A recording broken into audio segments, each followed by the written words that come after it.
We're moving towards Southeast Asia, and art historians have often thought of Southeast Asia as nothing more than an extension of India until fairly recently.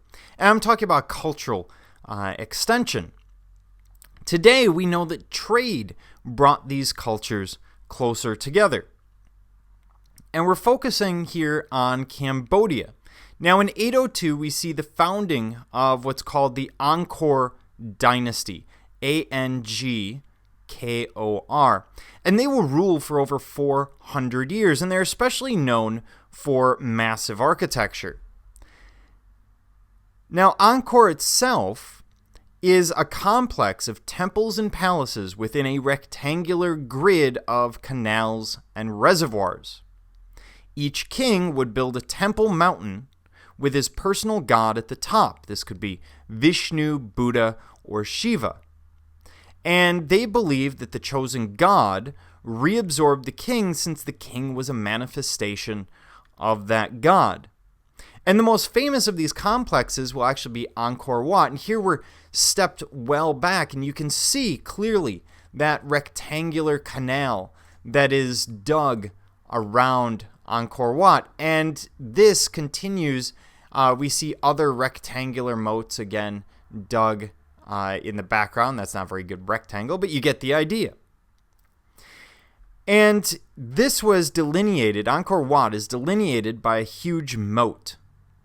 And it's built as a tribute to Vishnu, at the center of which is a massive stepped tower, surrounded by 4 smaller towers connected by galleries. And what they're doing is they're effectively creating a sacred mountain.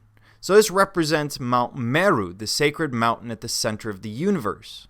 These towers in Cambodia represent those mountains. So they're not the same as we see in the West, where a tower might simply be a structure to see a distance or a show of power in terms of height. Here it's representational of the mountains.